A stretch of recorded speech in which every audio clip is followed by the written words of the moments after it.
In November 2025, an Egyptian archaeological team returned to a part of Luxor's West Bank that looked less like a doorway into history and more like a dead end. The southeastern side of the tomb of Roy, known to archaeologists as TT25, was buried beneath broken stone, dust, and spoil left by excavations carried out more than 150 years earlier. For generations, that debris had hidden whatever survived below it. The team could not know whether they would find an empty patch of rock, a collapsed chamber, or evidence that had already been destroyed. But as the layers were removed, one discovery followed another. 10 painted coffins appeared inside a burial shaft. A tomb belonging to a priest whose name had never been recorded in known historical sources emerged from the ground. Then, in the lowest layers south of the nearby tomb of Baki, the excavators uncovered tightly wrapped bodies. They were small.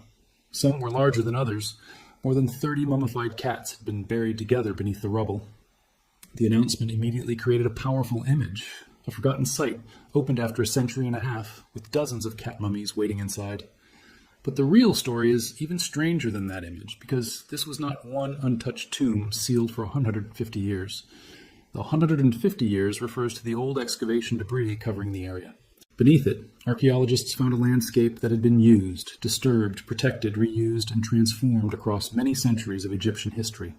Human coffins from different dynasties, a previously unknown priestly family, a missing tomb suggested by a small stone monument, and a Ptolemaic deposit of animal mummies were all compressed into the same crowded area.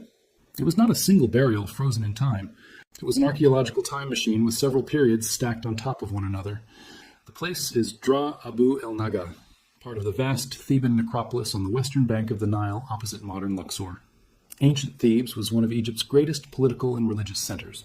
On the east bank stood the living city in the enormous temple complexes of Karnak and Luxor. On the west bank lay the world of the dead, royal valleys, private tombs, mortuary temples, workshops, shrines, and settlements spread across roughly 10 square kilometers. UNESCO describes the west bank as a landscape containing thousands of tombs and many other structures. Dra Abu el-Naga was one of its longest used burial zones, occupied for around 2,500 years. That long history is the first key to understanding why one excavation could reveal objects separated by more than 1,000 years. The current work is being carried out by an Egyptian mission connected to the Supreme Council of Antiquities. The season that began in November 2025 was the mission's 8th at the site. Its focus was the area around the tomb of Roy and the neighboring courtyard of Baki. Roy lived near the end of the 18th dynasty and served as a royal scribe and an administrator connected to the estates of Horemheb and the god Amun. This was not an ordinary village cemetery. The names, offices, and family connections found here belonged to people whose lives were linked to the temples, economy, and administration of ancient Thebes. That connection to Amun matters. During the New Kingdom, Thebes was the center of Amun's cult, while the temple complex at Karnak became an institution of enormous wealth, land, influence, and religious power. Priests, scribes, singers, accountants, estate managers, craftsmen, and other workers operated within the system. A title written on a coffin was not simply decoration. It could identify a person's social position, religious duty, family network, and relationship to the temple.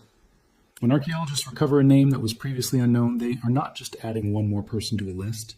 They may be restoring a missing part of the institution that helped run one of ancient Egypt's most important cities. The first major surprise came from a shaft in Baki's courtyard. Inside were 10 painted wooden coffins. They were not all made at the same time. Preliminary studies showed that 4 belonged to the 18th dynasty, the era that included rulers such as Hatshepsut, Akhenaten, Tutankhamun, and Horemheb. One of the coffins carried the name Merit, identified as a chantress of Amun. Another belonged to Padi-Amun, a priest of Amun, while the remaining coffins included examples from Egypt's late period. Their painted scenes and inscriptions remained visible, and the coffins were reported to be in good condition. Yet the human remains associated with some of them were badly preserved. That mismatch created a mystery. Why would carefully decorated coffins from different centuries be placed together in one shaft? Archaeologists believe the shaft was reused as a cache.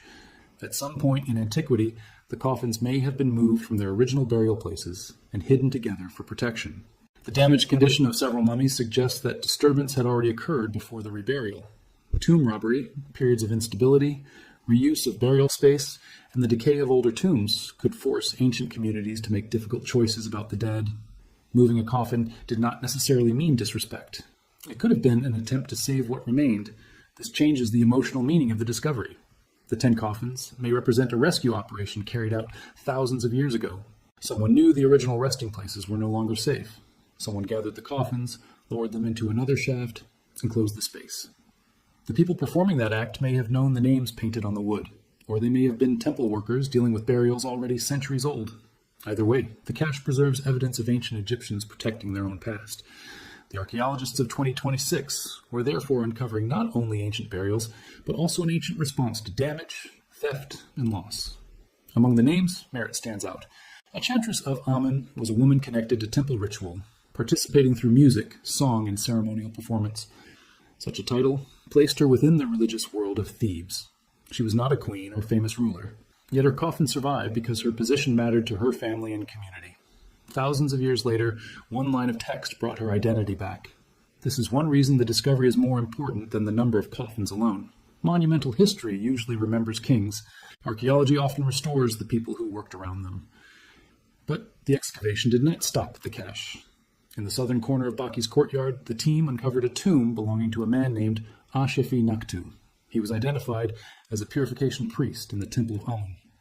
His tomb included a small courtyard, a rectangular shaft, an entrance decorated with offering scenes and funerary texts, a hall, and a burial chamber.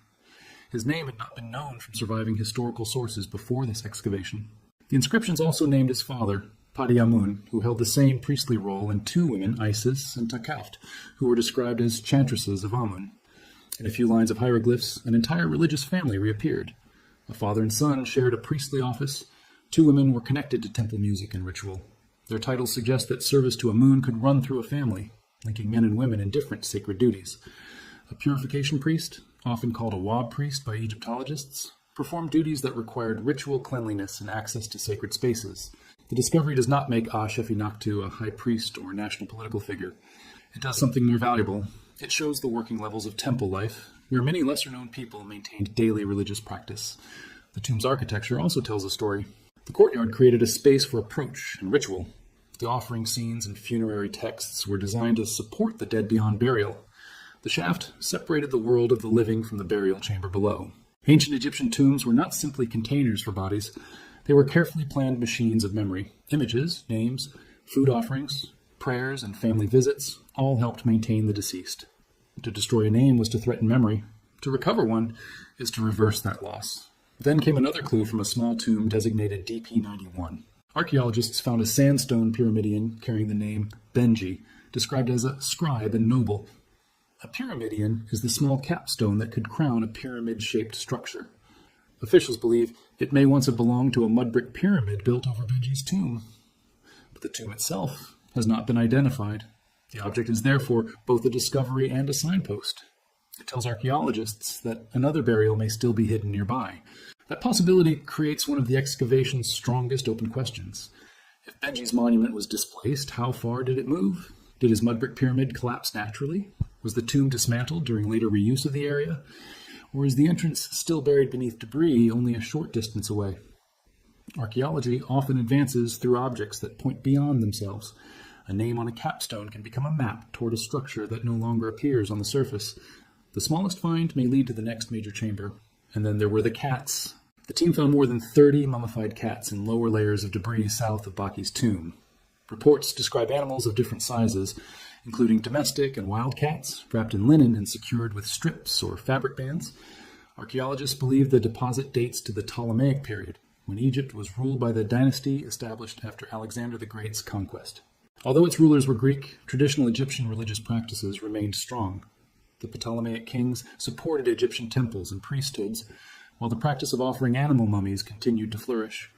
The first reaction is to imagine 30 beloved pets buried together. That is possible for individual cat burials in ancient Egypt, but it is not the leading explanation for this deposit. The newly found cats are thought to have been votive offerings. A worshipper could dedicate an animal associated with a deity as a sacred gift, a request, an act of gratitude, or a symbolic messenger. After ceremonies, large numbers of these mummies could be collected and buried in pits or underground galleries. At the peak of the practice, millions of animal mummies were deposited across Egypt. Cats, dogs, ibises, falcons, crocodiles, snakes, fish, and even tiny shrews became part of this enormous religious system. Cats are often linked to the goddess Bastet, especially in popular retellings, but the exact deity connected to this newly discovered group has not yet been confirmed in the published announcement. That distinction is important. Felines could carry several layers of meaning in Egyptian religion. They could represent protection, controlled power, motherhood, fertility, and the ability to defeat dangerous forces. A domestic cat could appear gentle inside a home, yet become a fast and lethal hunter when threatened. Egyptian religious thought often valued that combination of calm protection and sudden violence against chaos. The location makes the find more complicated. Dra Abu el-Naga is strongly connected to Amun and to human burial. It is not best known as one of Egypt's giant cat mummy centers, so why were more than 30 cats deposited there? The simplest explanation is that the sacred landscape changed over time.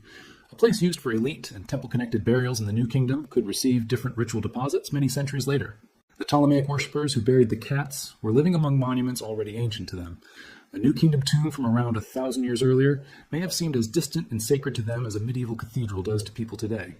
This is where the excavation becomes a story about time rather than a story about one strange burial. The 18th dynasty coffins belong to the period when Egypt was an imperial power.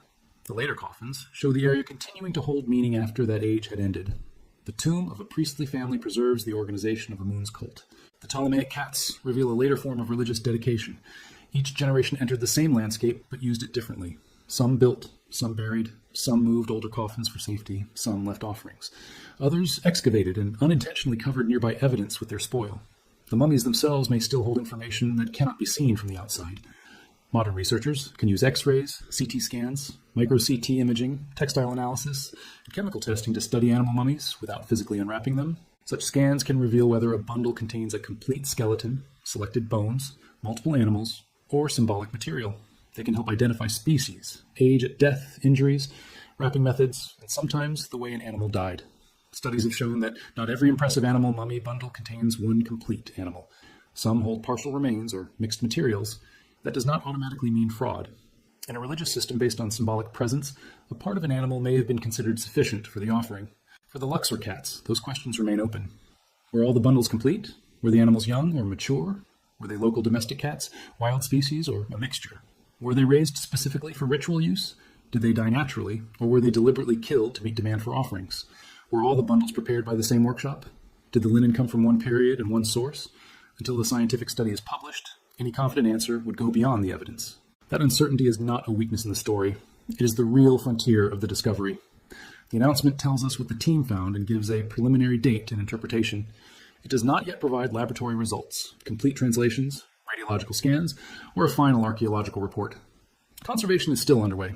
Painted wood can become unstable when exposed to new temperature and humidity conditions. Linen that survived underground can become fragile once disturbed. Every object must be stabilized, recorded, photographed, compared, and studied before stronger conclusions can be made. Officials have said that documentation, restoration, and scientific analysis are continuing. The 10 coffins may also reveal more than their owners' names. Pigment testing can identify materials and possible trade connections. Wood analysis may show whether local or imported timber was used. Construction techniques can help researchers identify repairs and reuse. Inscriptions can expose titles that are missing from known records. Even spelling variations matter because they may show how language and administration changed. When officials said the excavation had revealed titles and functions not previously documented, they were pointing to a larger historical problem. Much of ancient Egyptian society is still known through incomplete records.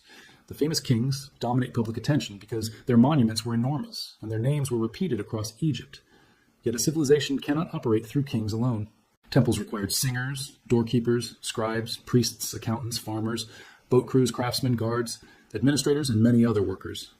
A purification priest like Aa-Shefi-Nakhtu belonged to this human system. A chantress like Merit or Takaft belonged to it as well.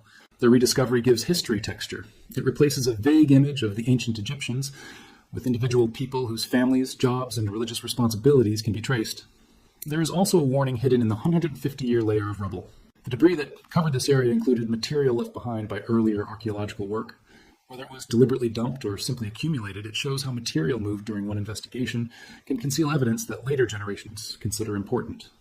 A place dismissed as backfill by one generation can become the main research site of another.